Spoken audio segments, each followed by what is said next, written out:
अहिल्यानगर जिल्ह्यातील मढी गाव गेल्या काही दिवसांपासून चांगल्याच चर्चेत आले आहे। मागील काही महिन्यात मढी ग्रामपंचायतीने ग्रामसभा घेऊन एक वादग्रस्त ठराव केला होता। त्यामुळे संपूर्ण महाराष्ट्रात या ठरावाची चांगलीच चर्चा आणि राजकीय आरोप प्रत्यारोप सुरू झाले होते। मुस्लिम बांधवांना मढी यात्रेदरम्यान व्यवसाय करण्यास जागा देणार नाही असा ठराव मढी ग्रामपंचायतीच्या वतीने करण्यात आला होता। त्यानंतर या ठरावाविरुद्ध आवाज उठवल्यानंतर प्रशासनाने ग्रामसभाच नियमबाह्य असल्याचे स्पष्ट करत सर्व ठराव रद्द केले। तर या ठरावाला मुंबई उच्च न्यायालयाच्या औरंगाबाद खंडपीठाने देखील स्थगिती दिली। मात्र पुन्हा मढी गावामध्ये ग्रामसभा घेण्यात आली। या ग्रामसभेला ग्रामस्थांची मोठ्या प्रमाणावर उपस्थिती होती। सभा चांगलीच वादळी झाली आणि या ग्रामसभेत मढी गावातील मुस्लिम बांधवांना व्यवसाय करण्याची मुभा देण्यात आली आहे। मात्र बाहेरून येणाऱ्या धर्मार्थ मढी देवस्थानाच्या रूढी परंपरा न पाळणाऱ्या तसेच अवैध धंदे, दारू विक्री आणि मांस मटण खाणाऱ्या लोकांना मढी यात्रेत व्यवसायास बंदी घालण्याचा ठराव बहुमताने मंजूर करण्यात आला आहे। ग्रामसभा पार पडल्यानंतर मढी ग्रामस्थांशी आमचे नवराष्ट्र प्रतिनिधी गिरीश रासकर यांनी संवाद साधला। गेल्या काही दिवसांपासून मढी गाव जे आहे ते पुन्हा एकदा चर्चेत आलेलं होतं। या मढी गावाचे जे ग्रामपंचायत आहे त्या ग्रामपंचायतीने 22 फेब्रुवारी रोजी एक ठराव केलेला होता। त्या ठरावाची चर्चा ही महाराष्ट्रात नाही तर महाराष्ट्राच्या बाहेर देखील केली गेली। अत्यंत या ठरावाच्या बाबत जे आहे महाराष्ट्रासह अन्य राज्यांमध्ये देखील याची जी चर्चा आहे ती झाली। याच्यावर अनेक राजकीय आरोप झाले, प्रत्यारोप झाले। या ठरावाच्या विरोधात मध्ये अनेक जणांनी बोलले तर काय या ठरावाच्या समर्थनार्थ राज्याचे मंत्री देखील उतरले। मढी ग्रामपंचायतीने एक 22 फेब्रुवारी रोजी एक ठराव केलेला होता। त्या ठरावामध्ये त्यांनी असा ठराव केला होता की जे मुस्लिम व्यावसायिक आहेत त्यांना या यात्रेमध्ये जे 13 ते 30 तारखेपर्यंतची जी यात्रा राहणार आहे 17-18 दिवसांची, त्यामध्ये मुस्लिम व्यावसायिकांना आता व्यवसाय करता येणार नाही। त्यांची जी दुकाने आहेत, त्यांचे जे हॉटेल्स असतात, रेवड्यांचे किंवा जे काही अन्य पदार्थ विक्रीचे किंवा इतर खेळण्यांचे जे दुकानं असतात ते लावता येणार नाही। ते किंबहुना मुस्लिम समाजाचं कुठलाही व्यक्ती या सगळ्या यात्रा उत्सव काळामध्ये कुठल्याही प्रकारचा व्यवसाय करू शकणार नाही अशी एक ठराव या आला होता। त्यानंतर या ठरावाचा संपूर्ण ठराव झाला। त्यानंतर प्रशासनाने हा ठराव बेकायदेशीर असत म्हणत की तो ठराव रद्द केला होता। त्यानंतर देखील या ठरावाच्या विरोधात काही ग्रामस्थ जे आहेत, काही समाजसेवक, सामाजिक कार्यकर्ते आहेत ते उच्च न्यायालयात गेले होते। आज उच्च न्यायालयाचा काल जे निकाल आला त्यानुसार उच्च न्यायालयाने तो जो ठराव आहे त्या ठरावाला स्थगिती दिलेली होती। त्यानंतर आज पुन्हा एकदा मढी ग्रामपंचायतीने ग्रामसभा बोलून आज ग्रामसभेमध्ये पुन्हा एक नवीन ठराव तयार केलेला आहे। त्या ठरावामध्ये आता कुठेतरी हा वाद आता शमवण्याचं पाहायला मिळालेलं आहे। हिंदू आणि मुस्लिम समाजामध्ये जो वाद लावण्याचा प्रयत्न केलेला होता तो वाद आता कुठेतरी शमल्याला पाहायला मिळत आहे। कारण आजचा जो ठराव झाला त्या ठरावामध्ये मढी ग्रामस्थांमधील जे मुस्लिम समाजाचे कुटुंब राहत आहेत, जे वर्षानुवर्ष इथे व्यवसाय करत आहेत, त्या व्यावसायिकांना या यात्रा उत्सव काळामध्ये व्यवसाय जो आहे तो करण्याची परवानगी दिलेली आहे। यात्रा उत्सव काळामध्ये जे आहे अवैध व्यवसाय जे करतात त्या सगळ्यांना यामध्ये आता कुठेतरी संधी मिळणार नाहीये असा ठराव जो आज झालेला आहे। आता सध्या आपल्याला या सगळ्या ठरावावर बातचीत करण्यासाठी काही मढीचे ग्रामस्थ आहेत, आपण त्यांच्याशी बातचीत करूया। नेमकं काय ठराव आजचा झालेला आहे आणि त्या ठरावावर आता यांची काय प्रतिक्रिया नेमकी ग्रामस्थांची आहे ते जाणून घेऊया। आजचा जो ठराव झालेला आहे नेमकं काय ठराव झालेला आहे आणि त्याचं काय तुम्ही सांगाल गावकरी?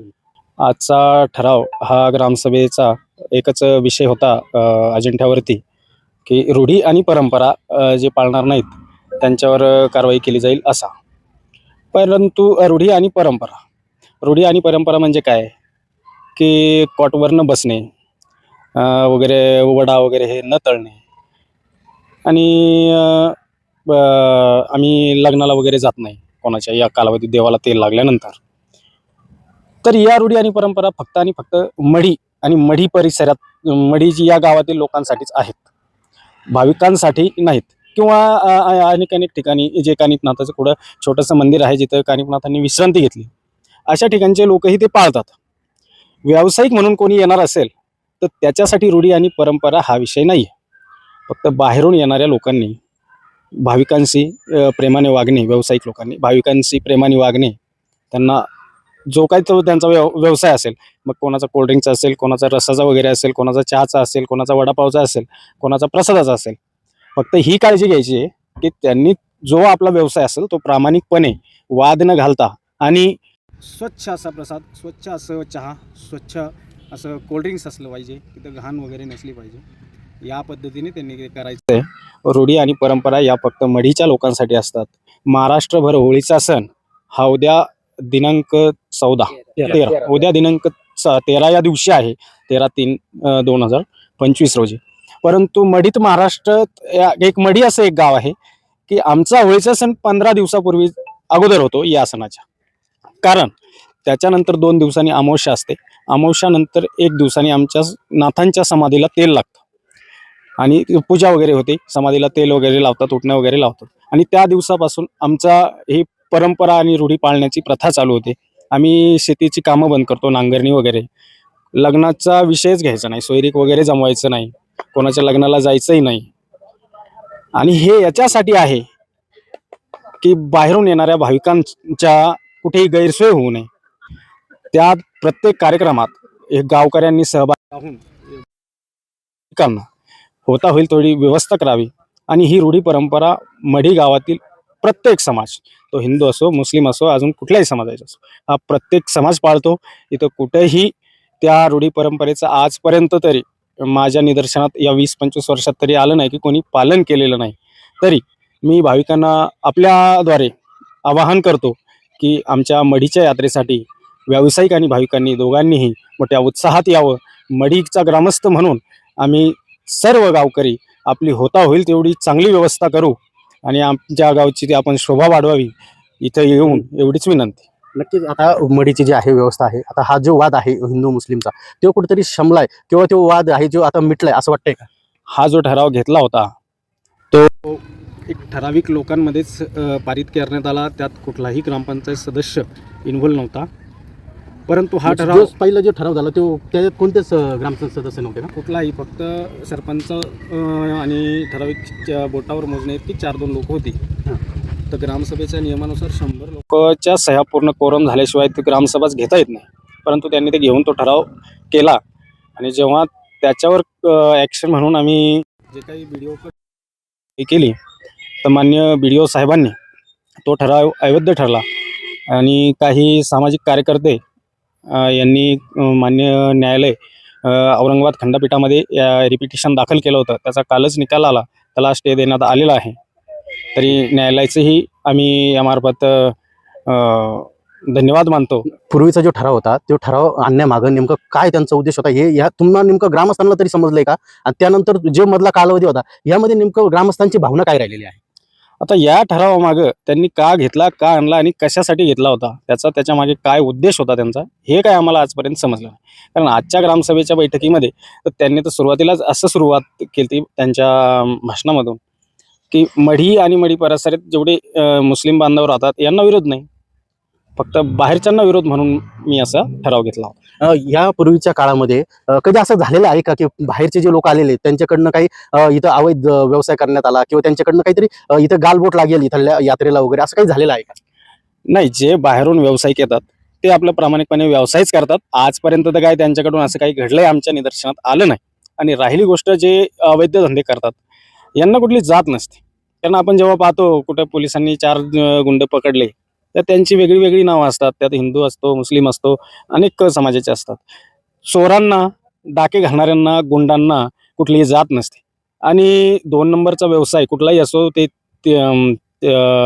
जुगार असो, ते लाल काळेवाली जुगार असो की आणखी चोरी असो, पाकिटमारी असो, चैन स्नेचिंग असो, याला आमचा गावकऱ्यांचा तर विरोध पहिल्यापासूनच आहे. आणि आम्ही स्वतः जर चोर आमच्या निदर्शनात आला तर आम्ही त्यांना नाथांचा भरपूर प्रसाद दिलेला आहे, यापुढेही देतच राहू.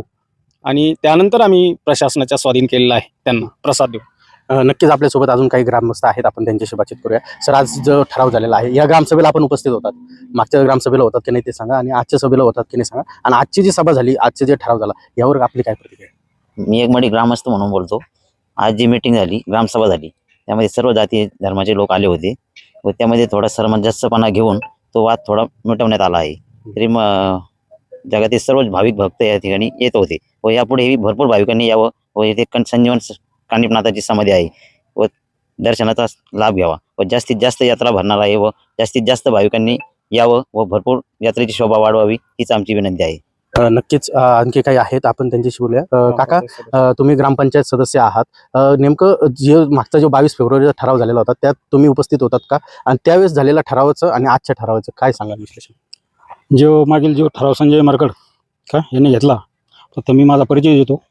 मी चंद्रभान गंगाधर पाखरे, ग्रामपंचायत सदस्य मडी. संजय मरकड आणि काही 1-2 सदस्यांनी जो ठराव घेतलेला होता, त्या म्हणजे 3-4 जणांना ठराव झालेला होता आणि त्या ठरावाला बाकी सदस्यांनी विरोध दर्शवला होता. आम्ही का हा ठराव तुम्ही चुकीचा घेतलेला आहे, का बाहेरगावून मुस्लिमाची दुकाने लावून द्यायची नाहीत किंवा हिंदू मुस्लिम वाद लागण या उद्देशाने घेतला होता की काय, हे कल्पना नाही.